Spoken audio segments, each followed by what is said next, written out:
عربوں میں ایک دستور تھا کہ جو بڑی اہم چیز ہوتی اس کے کئی نام ہوتے. مثلا گھوڑے سے متعلق کوئی 16 مختلف عربی میں الفاظ ہیں جو نام کے طور پر استعمال کیے جاتے ہیں. اسی طرح قرآن مجید میں قیامت کے دن کے بھی بہت سارے نام ہیں.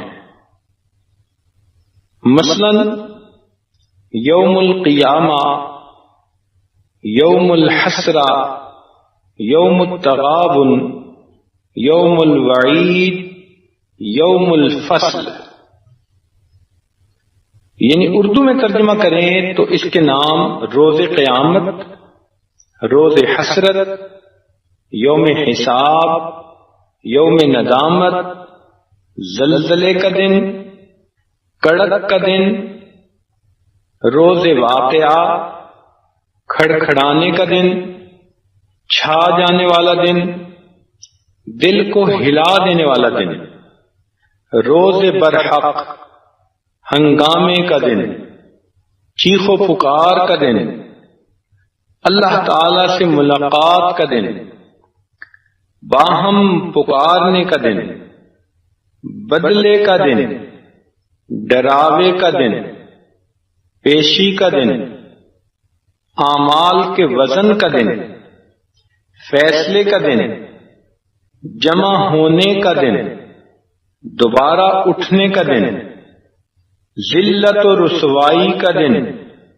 سخت دن، انصاف کا دن، پھیلنے کا دن، بلا شک و شبہ دن، وہ دن جس میں کوئی کسی کے کام نہ آئے گا، اور وہ دن جس میں کہ آنکھیں کھلی کی کھلی رہ جائیں گی. اب اس سے اندازہ لگائیے کہ قیامت کے دن کی کتنی اہمیت ہے کہ قرآن مجید میں اس کے لیے اتنے مختلف نام استعمال ہوئے. چنانچہ قیامت کے دن کا واقعہ بہت بڑی بات ہے. جب بڑے کسی چیز کو بڑا کہیں تو وہ بہت بڑی ہوا کرتی ہے. اللہ رب العزت جو سب سے بڑے ہیں، اس عظیم پروردگار نے قرآن مجید میں قیامت کے دن کی خبر کو بڑی خبر فرمایا. عما یتساءلون عن النبأ العظیم، فرمایا اے میرے محبوب یہ پوچھتے ہیں آپ سے بڑی خبر کے بارے میں. اب سوچنے کی بات ہے کہ جب اللہ رب العزت نے اس کو بڑی خبر کہا تو پھر یہ کتنی اہم بات ہو. دنیا میں آدم علیہ السلام کو جنت سے زمین پر اتارا گیا، اس کو بڑی خبر نہیں کہا. اس دنیا کے اندر پیغمبروں کو آرے کے ساتھ چیر کر 2 ٹکڑے کر دیا گیا، اس کو بڑی خبر نہیں کہا. نوح علیہ السلام کے زمانے میں طوفان آیا، کشتی میں جو لوگ موجود تھے ان کے علاوہ سب کو فنا کر دیا گیا، اس کو بڑی خبر نہیں کہا.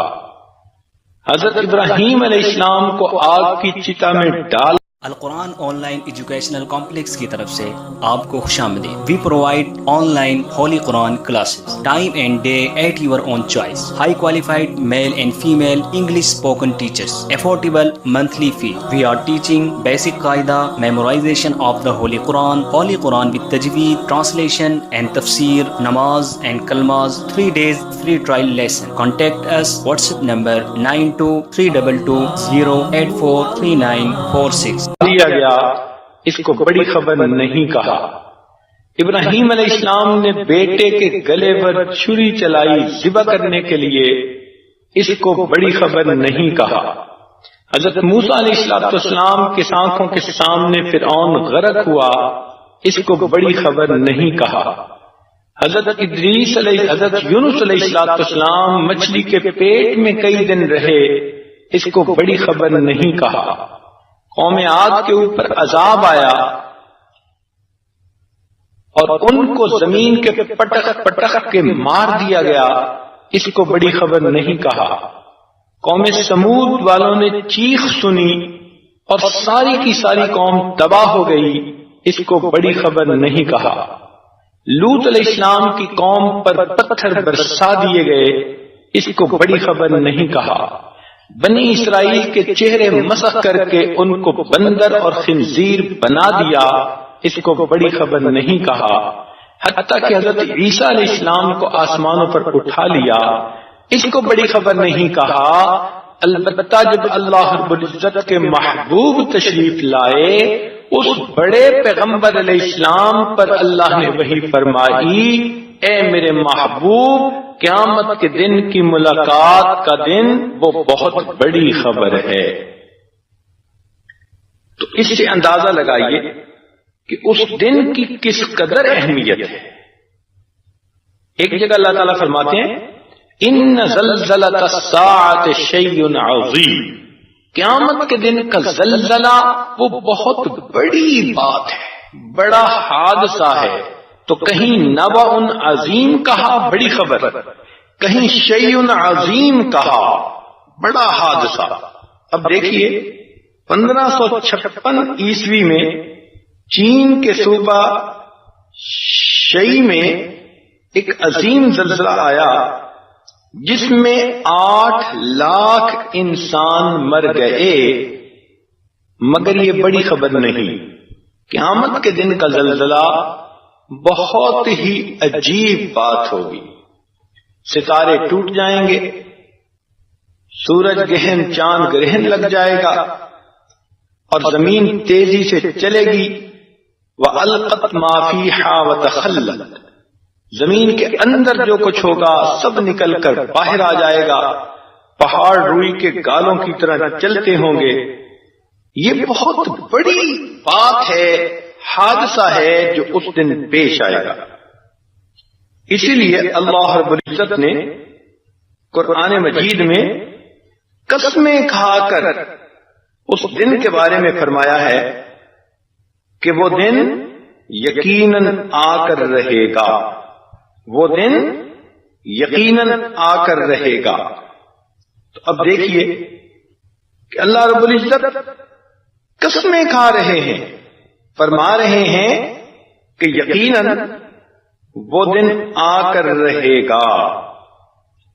تو ہمیں اس دن کے لیے آج سے تیاری کرنی ہے۔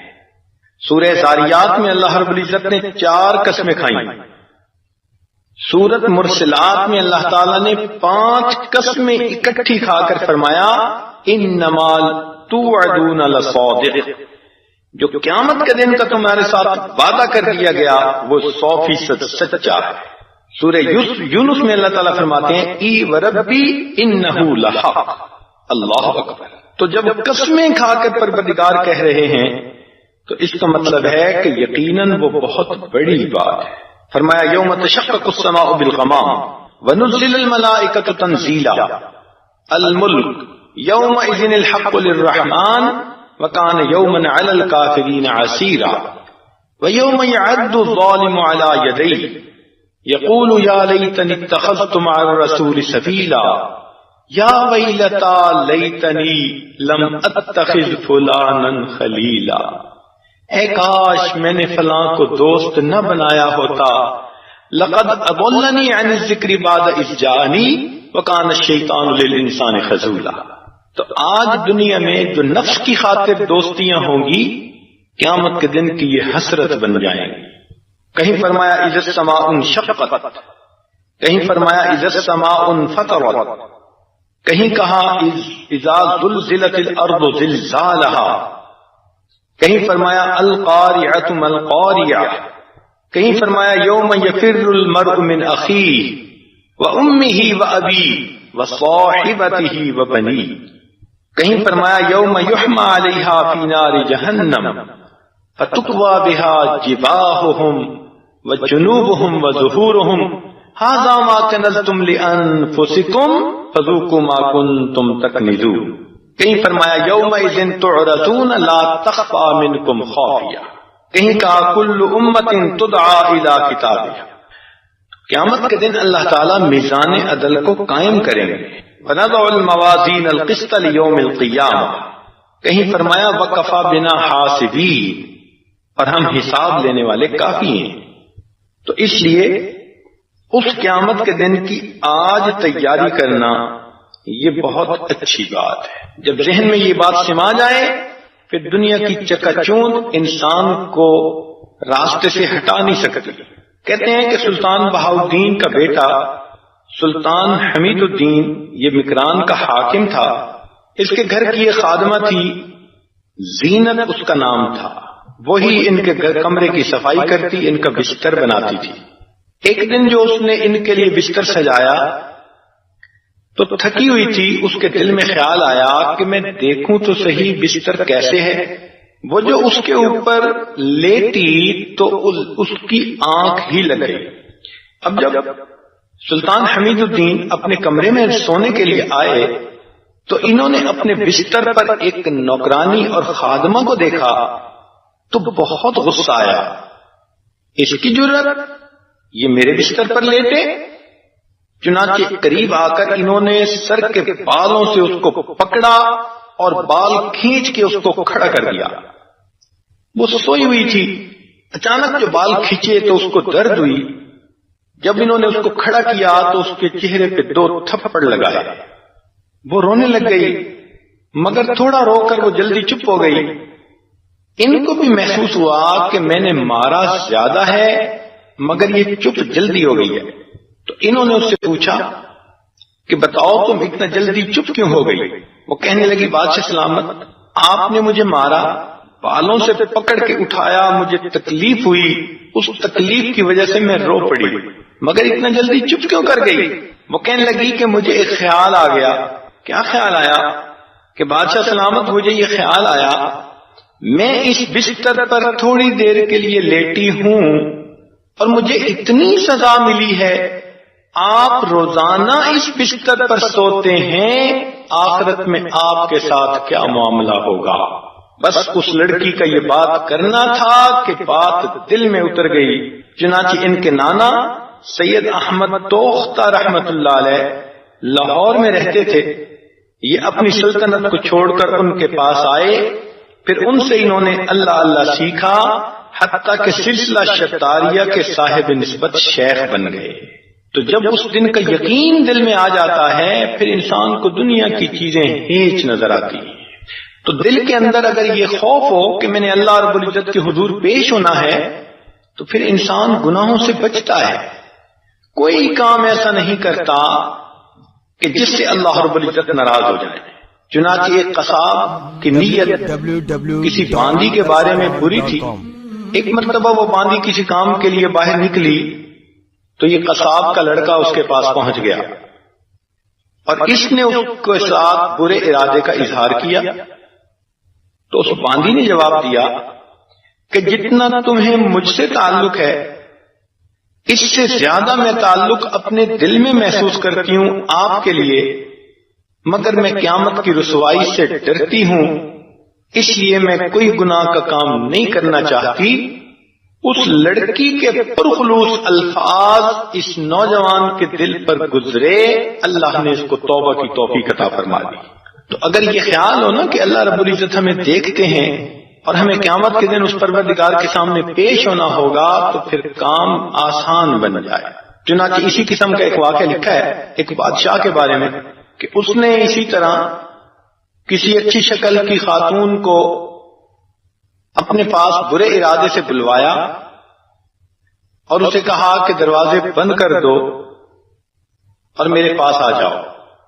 وہ مجبور تھی، معذور تھی، دروازے بند کرتی تھی مگر دل ٹوٹا ہوا تھا، اس کو ذرا دیر لگی۔ تو بادشاہ نے اس سے پوچھا کہ کیا بات ہے، کیوں اتنی دیر لگ رہی ہے؟ اس نے کہا بادشاہ سلامت دروازہ بند نہیں ہو رہا۔ تو بادشاہ کہنے لگا کہ کون سا دروازہ بند نہیں ہوتا؟ اس نے آگے سے جواب دیا بادشاہ سلامت جن دروازوں سے مخلوق دیکھتی ہے میں نے وہ سب دروازے بند کر دیے، مگر جس دروازے سے پروردگار دیکھتا ہے میں وہ دروازہ بند نہیں کر سکتی۔ اللہ رب العزت نے اس نیک خاتون کے ان الفاظ پر اس آدمی کو توبہ کی توفیق عطا فرمائی۔ تو اس دن کے بارے میں ہر وقت ذہن میں سوچ رہنی چاہیے، ہم اپنا قدم اٹھاتے ہوئے سوچیں کہ یہ قدم اللہ رب العزت کے سامنے سرخرو کرے گا یا اس کے سامنے شرمندہ کرے گا۔ رات کو سونے سے پہلے اپنے دن کے اعمال کا جائزہ لیں، اپنا محاسبہ کریں کہ پروردگار عالم نے قیامت کے دن جب مجھ سے پوچھنا ہے تو میں اس کا کیا جواب دے سکوں گا۔ ایک باپ اپنے بیٹے کے ساتھ جا رہا تھا، راستے میں ان کو انگوروں کا باغ ملا، تو باپ کا دل للچایا کہ میں اس میں سے کچھ انگور توڑ کر لاؤں اور کھائیں گے۔ اس نے بیٹے کو کہا کہ بیٹے تم کھڑے ہو نا، میں جا کے انگور کا خوشہ توڑتا ہوں، اور اگر کوئی بندہ آنے لگے تو تم مجھے فوراً آواز دے دینا۔ باپ گیا، اس نے انگور کے خوشے کو توڑنا چاہا، جیسے ہی ہاتھ لگایا تو اس کے بیٹے نے فوراً شور مچانا شروع کر دیا، یا ابی احد یرانا، اے بجان ایک ہمیں دیکھ رہا ہے۔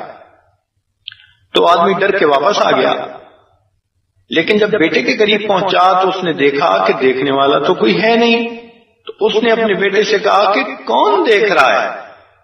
تو بیٹے نے کہا کہ ابا جان، یہاں انسان کوئی نہیں دیکھ رہا مگر انسانوں کا پروردگار تو ہمیں دیکھ رہا ہے۔ تو یہ چیز کہ اللہ رب العزت کا ہر وقت استحضار رہے، پھر انسان اپنی شہوات کو قابو میں لے آتا ہے، انسان بن کے رہتا ہے، اس پر حیوانیت سوار نہیں ہوتی۔ صحابہ کرام رضی اللہ تعالیٰ عنہ کی یہی کیفیت تھی۔ چنانچہ حارث رضی اللہ عنہ ایک صحابی ہیں، صبح نبی علیہ السلام کو آ کر ملے تو نبی علیہ السلام نے فرمایا کیف اصبحت یا حارثہ، اے حارث آپ نے کیسے صبح کی؟ انہوں نے کہا اصبحت مؤمنا حقا، اے اللہ کے نبی میں نے پکا مومن ہونے کی حیثیت میں صبح کی۔ نبی علیہ السلام نے فرمایا کہ حارثہ ہر چیز کی علامت ہوتی ہے، وما علامت ایمانکم، تمہارے اس ایمان کی علامت کیا ہے، دلیل کیا ہے؟ انہوں نے کہا اللہ کے نبی میری یہ کیفیت ہے کہ مجھے ہر وقت یوں محسوس ہوتا ہے کہ اللہ رب العزت نے قیامت کا دن قائم کر دیا ہے، انسانوں کے اعمال تل رہے ہیں، میں عرش کے سامنے ہوں، کوئی جنت میں جا رہا ہے، کوئی جہنم میں جا رہا ہے۔ نبی علیہ السلام نے فرمایا حارثہ مبارک ہو تم کو، تم وہ بندے ہو اللہ نے تمہارے سینے کو ایمان کے نور سے منور کر دیا ہے۔ چنانچہ عمر رضی اللہ تعالیٰ عنہ اپنے دور خلافت میں ایک دفعہ صبح کے وقت جا رہے تھے، ایک گھر سے دو عورتوں کے بولنے کی آواز آئی، قریب ہو کے سنا تو ایک بوڑھی عورت کی آواز تھی اور ایک جوان العمر لڑکی کی آواز تھی۔ بڑھیا نے پوچھا کیا بکریوں نے دودھ دے دیا؟ اس نے کہا جی ہاں دے دیا۔ کتنا دیا؟ اس نے کہا عام معمول سے ذرا کم دیا۔ تو بڑھیا کہنے لگی کہ پھر لینے والے تو پورا لینے آئیں گے، تم اس میں کچھ پانی ملا دو تاکہ مقدار پوری ہو جائے۔ بیٹی نے کہا کہ سنا نہیں کہ امیر المومنین عمر رضی اللہ عنہ نے اعلان کروایا ہے کہ پانی میں کوئی دودھ نہ ملائے؟ اس نے کہا اس وقت کون سا امیر المومنین دیکھ رہے ہیں؟ تو بیٹی نے جواب دیا کہ اگر عمر نہیں دیکھ رہے تو عمر کا پروردگار تو دیکھ رہا ہے۔ عمر رضی اللہ عنہ نے جب یہ گفتگو سنی تو واپس آئے، دن میں ان دونوں کو اپنے دربار میں بلایا، پتہ چلا ایک ماں ہے ایک بیٹی ہے اور بیٹی ابھی کنواری ہے۔ تو عمر رضی اللہ عنہ نے اس کو کہا کہ میرا بیٹا جوان ہے، میں اس لڑکی کو اپنی بچی اپنی بہو بنانا چاہتا ہوں۔ چنانچہ اس یقین ایمان کی صفت کی وجہ سے عمر رضی اللہ عنہ نے اس لڑکی کو اپنی بہو بنایا۔ کتابوں میں لکھا ہے کہ عمر رضی اللہ عنہ نے پھر اس کو کہا کہ بیٹی تمہارے ذمہ ایک کام ہے، تم روز وہ کام کرنا۔ اس نے پوچھا کون سا کام؟ فرمانے لگے کہ جب میں صبح تیار ہو کر اپنے دربار کے کام کے لیے جانے لگوں تو تم اس وقت میرے راستے میں آیا کرو اور میرے سامنے یہ الفاظ صرف بول دیا کرو کہ اگر عمر نہیں دیکھتا عمر کا پروردگار تو دیکھ رہا ہے۔ اتنا یہ فکرہ ان کو اچھا لگا کہ اس بچی کے ذمے لگایا کہ مجھے روز یہ فکرہ یاد دلایا کر، عمر رضی اللہ عنہ کے بارے میں آتا ہے کہ ایک مرتبہ وہ بیٹھے تھے اکیلے، اچانک چونک پڑے، اپنی زبان سے کہنے لگے اگر عمر نہیں دیکھتا عمر کا پروردگار تو دیکھ رہا ہے۔ اس وقت کے جو چرواہے تھے ان کے دل میں بھی خوف خدا تھا۔ چنانچہ ایک بکریاں چرانے والا ملا عبداللہ ابن عمر رضی اللہ عنہ کو، انہوں نے کہا کہ بھائی آؤ ہمارے ساتھ کچھ کھا لو۔ اس نے کہا جناب میں تو روزے سے ہوں۔ بڑے حیران ہوئے کہ یہ پہاڑوں کے درمیان اس ویرانے میں بکریاں چراتا ہے، کوئی دیکھنے والا نہیں، اور یہ اس وقت روزے کی حالت میں ہے۔ آپ نے اسے کہا کہ ایک بکری ہمیں بیچ دو، ہم اس کو شام کو بھون لیں گے، ہم بھی کھائیں گے اور تم بھی اپنی افطاری کر لینا۔ اس نے کہا جناب بکریاں میری تو نہیں ہیں، مالک کی ہیں۔ ان کا تو مالک کو کہہ دینا کہ ایک بکری کو کوئی کھا گیا، جیسے بھیڑیے کھا جاتے ہیں۔ تو جب آپ نے یہ اس کو آزمانے کے لیے کہا تو آگے سے وہ بکریوں کا چرواہا جواب دیتا ہے کہ میں اگر اپنے مالک کو یہ جواب دوں گا فَأَيْنَ اللَّهُ، پھر اللہ کہاں ہے، آخر وہ بھی تو ہمیں دیکھ رہا ہے۔ تو عبداللہ ابن ملانو یہ واقعہ سنایا کرتے تھے بعد میں، اور کہا کرتے تھے کہ دیکھو اس چرواہے نوجوان کے دل میں اس ویرانے میں بھی اللہ رب العزت کا خوف تھا، اور وہ روزے سے تھا، کوئی کام خلاف شریعت نہیں کرتا تھا۔ آج ہمارا اپنے نفس پہ کنٹرول کیوں نہیں؟ نہ ہماری آنکھیں کنٹرول میں، نہ زبان، نہ کان، نہ دل دماغ، نہ شرمگاہ۔ بنیادی وجہ یہ کہ آخرت کا یقین ہمارے دل و دماغ میں کمزور ہے، پکا ٹھکا یقین نہیں ہے کہ قیامت کے دن ہمارے ساتھ کیا ہونا ہے۔ ہم بہت ایزی لیتے ہیں اور سمجھتے ہیں کہ اچھا جب وہاں جائیں گے تو دیکھی جائے گی، یعنی ہمارا ریسپانس ایسا ہوتا ہے کہ بھئی ہم جائیں گے تو وہاں کوئی جوڑ توڑ کر لیں گے، حالانکہ ایسا تو نہیں ہوگا۔ آج اس دن کے لیے تیاری کا وقت ہے۔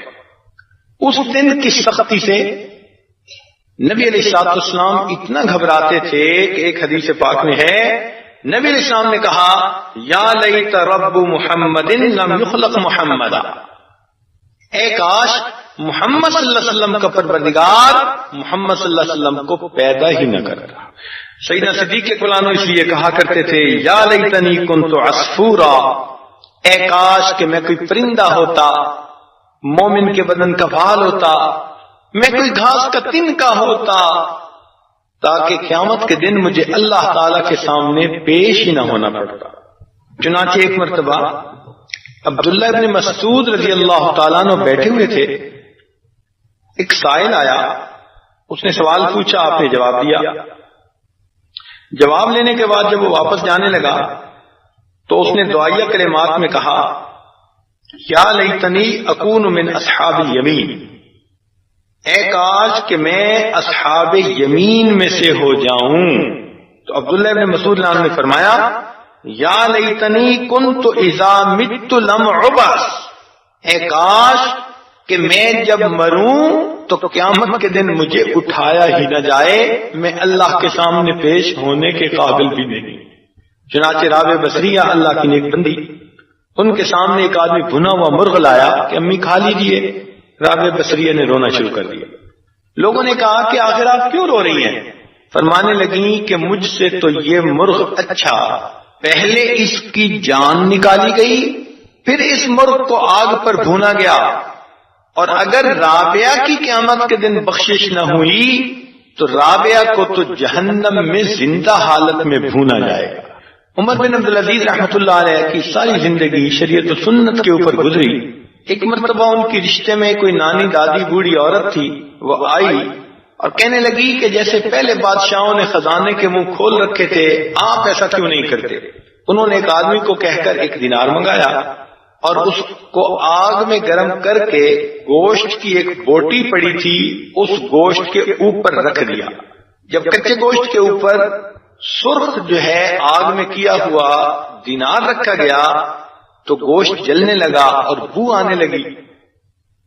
تو وہ بڑھیا کہنے لگی آپ نے ایسا کر کے کیوں بدبو مچا دی، بیٹھنا مشکل ہو گیا۔ انہوں نے اس بڑھیا فتنے کی پڑیا کو جواب دیا کہ دیکھیں، اگر آپ اس تھوڑے سے گوشت کی بدبو اتنی محسوس کرتی ہیں کہ برداشت نہیں کر سکتی، تو جب قیامت کے دن تمہارے اس کام کی وجہ سے مجھے جہنم میں جلایا جائے گا تو پھر میرا کیا حال ہوگا۔ مالک ابن دینار رحمت اللہ علیہ ایک نیک بزرگ بندے گزرے ہیں اللہ کے، ایک دن دھوپ میں کھڑے ہوئے دعائیں مانگ رہے تھے۔ کسی نے کہا ذرا دیکھیں تو صحیح کیا دعا مانگ رہے ہیں۔ تو جب وہ قریب ہوا تو اس نے کیا دیکھا کہ وہ اللہ سے دعا یہ مانگ رہے تھے، اے اللہ، آپ نے قرآن مجید میں فرمایا یوم یسأل الصادقین عن صدقہم، کہ قیامت کے دن ہم سچوں سے ان کی سچائی کے بارے میں پوچھیں گے۔ اے پروردگار، جب آپ جن کو خود سچا فرما رہے ہیں یہ کہہ رہے ہیں ہم ان سچوں سے ان کی سچائی کے بارے میں پوچھیں گے، تو اللہ پھر اس دن ہم جیسے جھوٹوں کا کیا حال ہوگا۔ یہ وہ دن ہوگا جب ہر انسان کے گناہوں پر 4 گواہیاں پیش کی جائیں گی۔ ایک تو انسان کے جسم کے اعضاء گواہی دیں گے، اور انسان اپنے جسم کے اعضاء کے اوپر ناراض ہوگا، لما شہدتم علینا، تم نے کیوں میرے اوپر گواہی دی؟ قالوا انطقنا اللہ الذی انطق کل شیء، اعضاء جواب دیں گے کہ جناب ہمیں اس پروردگار نے گویائی عطا کی جنہوں نے ہر چیز کو بلوایا۔ تو پھر پتہ چلے گا کہ جن اعضاء کی لذت کے لیے ہم گناہ کرتے تھے وہی اعضاء قیامت کے دن ہمارے خلاف گواہ بن جائیں۔ دوسرا، انسان کی نام اعمال یہ ایسے ہوں گے کہ قرآن مجید میں فرمایا ووضع الکتاب، جب نام اعمال پیش کیا جائے گا فَتَرَى الْمُجْرِمِينَ مُشْفِقِينَ مِمَّا فِيهِ، تو دیکھے گا کہ مجرم آدمی اس نام اعمال میں لکھا ہوا سب کچھ دیکھ کر بہت زیادہ پریشان ہو جائے گا، ڈر جائے گا، اور یوں کہے گا یا ویلتنا ما لهذا الکتاب، ہائے ہماری بدبختی، یہ کیسی کتاب ہے، لا یغادر صغیرۃ ولا کبیرۃ الا احصاها، کوئی چھوٹا کوئی بڑا عمل ایسا نہیں جس میں درج نہ کر دیا گیا ہو، ووجدوا ما عملوا حاضرا، جو بھی عمل کیا ہوگا اس میں حاضر پائے گا، ولا یظلم ربک احدا، تیرا رب کسی پر بھی ظلم نہیں کرے گا۔ تو اپنے ہاتھوں کا کیا اپنے سامنے آئے گا، اس لیے ہمارے اکابر اس دن سے ڈرتے تھے اور اس کے لیے تیاریاں کرتے تھے۔ عثمان خیر آبادی رحمت اللہ علیہ ایک بزرگ گزرے ہیں، ان کے بارے میں آتا ہے کہ وہ ایک بقالات کی دکان تھی، کریانے کی دکان۔ اس زمانے میں چاندی کے سکے ہوتے تھے، اور جب کوئی سکہ گھس جاتا کہ اس پر پرنٹ پڑھنا مشکل ہوتا تو لوگ کہتے کہ یہ کھوٹا ہے، تو کچھ لوگ ان کے پاس کھوٹے سکے لاتے، وہ ان کو پہچان بھی لیتے کہ یہ کھوٹے ہیں، لیکن پھر بھی سودا دے دیتے۔ ساری زندگی ان کا یہی معمول رہا کہ لوگوں سے کھوٹے سکے لیتے رہے اور ان کو سودا دیتے رہے۔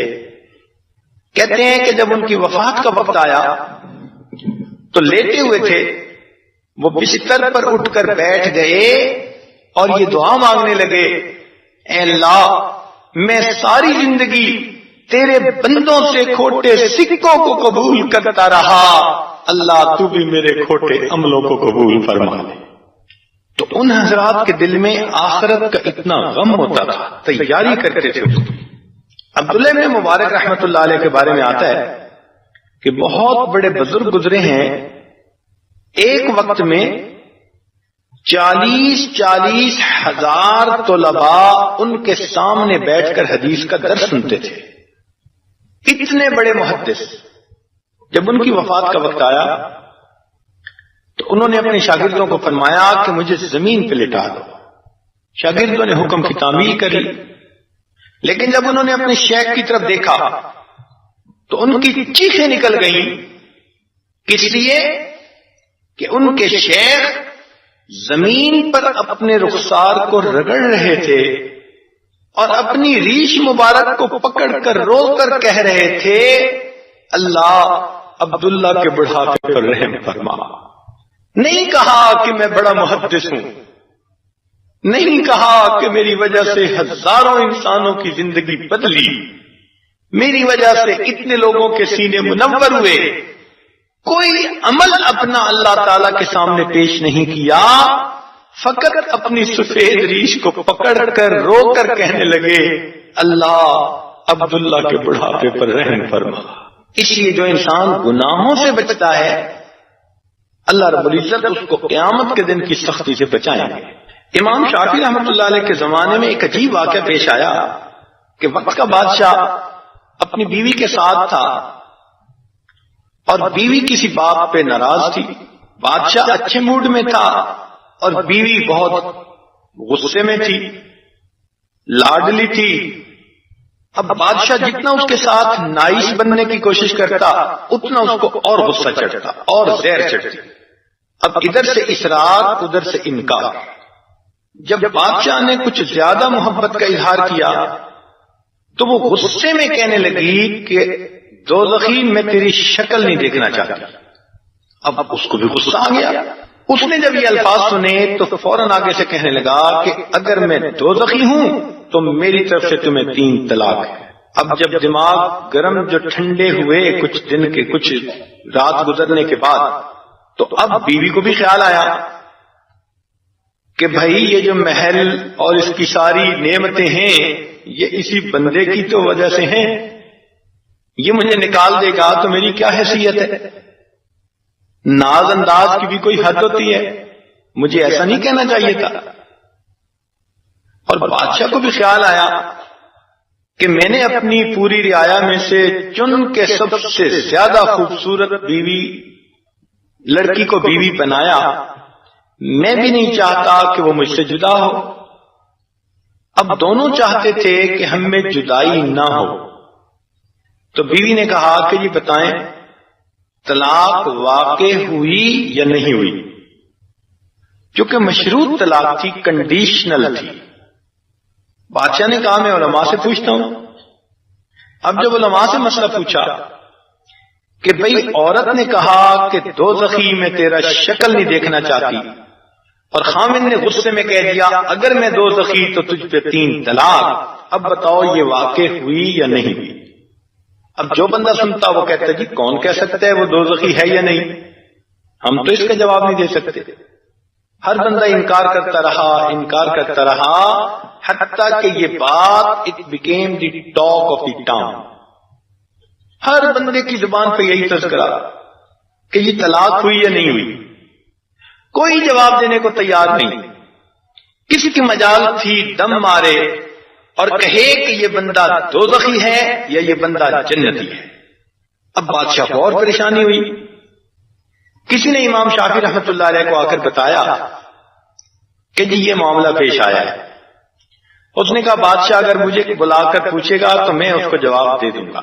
بادشاہ کو اطلاع مل گئی، اس نے اپنے بندے بھیجے اور بڑے احترام سے امام شافعی رحمۃ اللہ علیہ کو بلایا اور ان کے سامنے اپنے مسئلے کو پیش کیا۔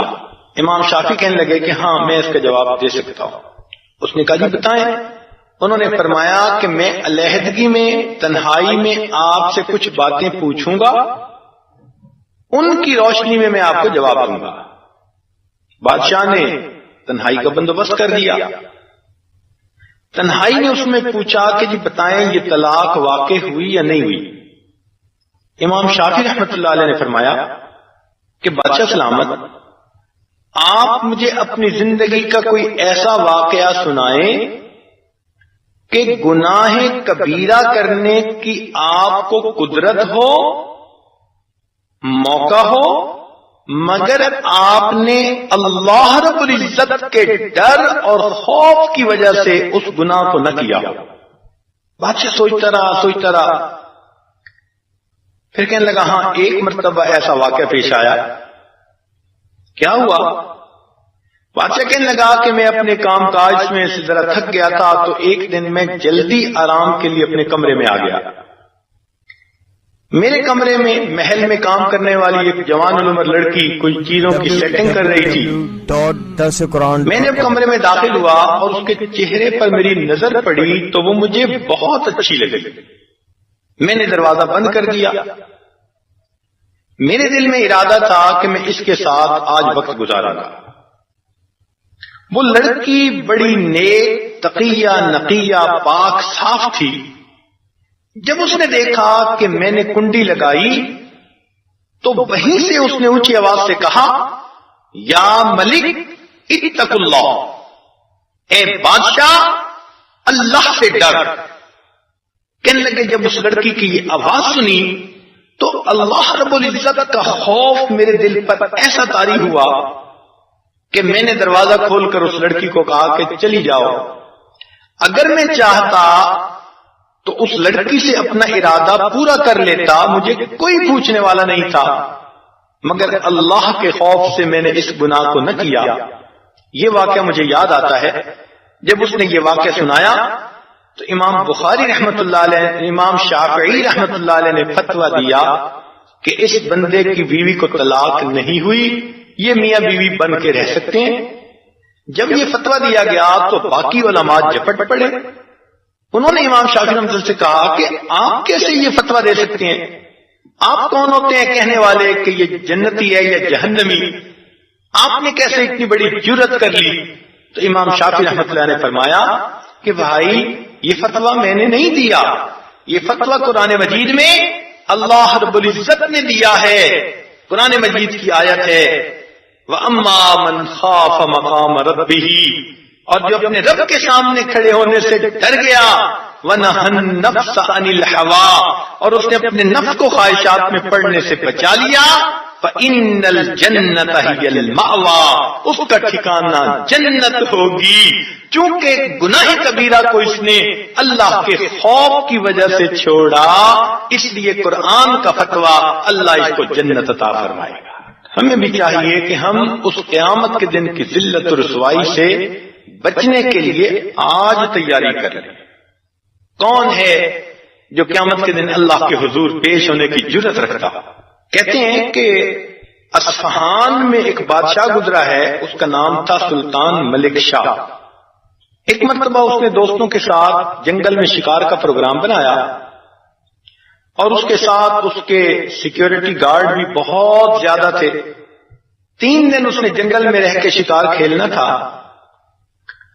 تو اس کے جو پولیس والے تھے انہوں نے دیکھا کہ ایک بڑھیا کی وہاں چھوٹی سی کٹیا بنی ہے، کمرہ بنا ہے۔ اس بڑھیا کی ایک گائے تھی، اسی کے دودھ پر اس بوڑھی عورت کا گزر بسر تھا۔ ان کو تو خیال آیا کہ ہمیں کچھ گوشت بھون کے کھانا چاہیے، چنانچہ انہوں نے بڑھیا کی گائے کو ذبح کر دیا اور اس کے گوشت بھون کے کھا لیے، کباب بنا کے کھا لیے۔ بوڑھی عورت نے کہا کہ اللہ کے بندو مجھے کچھ پیسے دے دو، میں کوئی اور گائے خرید لوں۔ انہوں نے پیسے بھی نہ دیے۔ بڑھیا نے کہا کہ اچھا مجھے بادشاہ سے بات کرنے دو، انہوں نے بادشاہ سے بات بھی نہ کرنے دی۔ تو وہ بوڑھی عورت بڑی پریشان ہوئی کہ اب میرا کیا بنے گا۔ چنانچہ اس نے ایک عالم سے پوچھا کہ میرے ساتھ دیکھو یہ ظلم ہوا ہے، اب میں اپنے گزرے اوقات کے لیے کیا کروں گی؟ اس عالم نے کہا کہ دیکھیں بادشاہ بڑا نیک دل ہے۔ بڑھیا نے کہا میں ان تک کیسے پہنچوں؟ اس نے کہا دیکھو پرسوں اس بادشاہ نے واپس گھر جانا ہے اور واپس جانے کے لیے راستے میں دریا پڑتا ہے، ایک ہی اس کا پل ہے اور اس بادشاہ نے اس پل سے گزرنا ہے، تم پل پہ جا کے کھڑی ہو جاؤ، جب بادشاہ کی سواری گزرے تو سواری کو روک کر تم اپنی بات کر لینا۔ خیر اس بوڑھی عورت کو بات سمجھ آ گئی، چنانچہ وہ پل پہ چلی گئی اور وہاں انتظار میں بیٹھ گئی۔ جب ملک شاہ کی سواری وہاں سے گزری تو اس نے آگے بڑھ کر اس کی لگام پکڑ کے اس کو کھڑا کر لیا۔ بادشاہ نے کہا بڑی اماں کیا بات ہے؟ کہنے لگے ملک شاہ ذرا نیچے آؤ۔ ملک شاہ نے پوچھا کس لیے نیچے آؤں؟ بڑھیا کہنے لگی کہ بادشاہ سلامت، میرا اور آپ کا ایک مقدمہ ہے، میں آپ سے صرف اتنا پوچھنا چاہتی ہوں، اس مقدمے کا فیصلہ اس پل پہ کرنا چاہتے ہو یا قیامت کے دن پل صراط پہ کرنا چاہتے ہو؟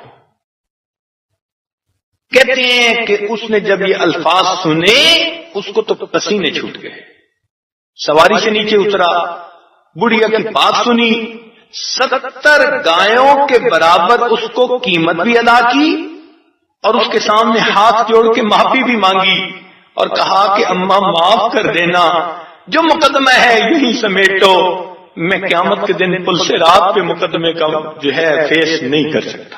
اب ہم سوچیں، کیا ہم نے کبھی ایسا سوچا؟